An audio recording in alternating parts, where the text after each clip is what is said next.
कंटाबांची माटी महोत्सव कमिटी एक बैठक स्थानीय हरिभवन ठारे आयोजित हो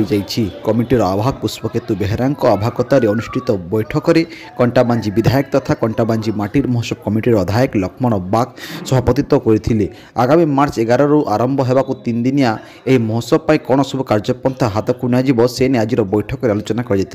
कार्यक्रम को कमिटीर सहसंपादक दिनेश महान परिचालना करथिबा बेले संपादक मनोज दास कौन सब कार्य आज पर्यंत कर से उपर आलोकपात करथिले। सभापति ब्रजश्याम गुरु माटी महोत्सव किभली भाव सफल करा से स्वतंत्र टीम गठन करी अंचल थिबा कलाकार मानकु चलित वर्ष स्थान और गुरुत्व दिया बोली कहवा सह राज्य तथा राज्य बाहर आसिबा संस्कृति दल को यथेष्ट सम्मान करा बोली कहिथिले। सेपरि अध्यक्ष शिवा कहिसंते जे चलित वर्ष कंटाबांजी माटी महोत्सव धूमधाम रे जोरदार आयोजन हेबो मोर पक्षरु जहाँ सहयोग हेबो मु करिवि बोली प्रतिश्रुति देइथिले। सेहिपरि कमिटीर अनेक सदस्य बैठक में निजर मत रखी महोत्सव को सफल करने को आह्वान करथिले। पर कमिटीर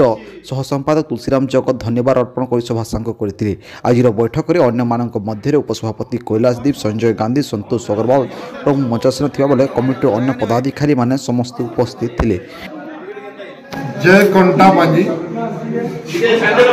कंटाबांजी माटीर महोत्सव कंटाबांजी माटी महोत्सव पहुँचे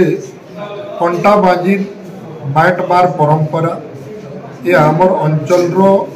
विभिन्न नृत्य कला ये कल्चरल प्रोग्राम की बजाय रखबार आज जेन कंटाबांजी माटी महोत्सव करा जिबा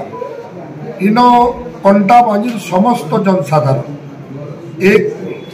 आ बहुत सुंदर भाव रे है आ कंटाबांजी ये महोत्सव लगे समस्त को मोर मध्य हृदय भरा अनुरोध अच्छे समस्ते निजर आत्मीय सहित ये महोत्सव को स्वागत जनाबे समर्थन जनाबे एवं बहुत जोर शोर समस्त समर्थन सहित ये महोत्सव दुलकी मुझे कंटाबांजी माटी महोत्सव रे कंटाबांजी अंचल लोक कई समस्त मानव समाज रे बसवास करुवा समस्त जनसाधारण को आमंत्रण करुचे शुभेच्छा जनाऊे ई कार्य रे कल्चर प्रोग्राम रे समस्ते आसिक भाग नौ आउ ये अंचल को गोटे शिक्षा दौन ये अंचल कला संस्कृति को बजाय रख।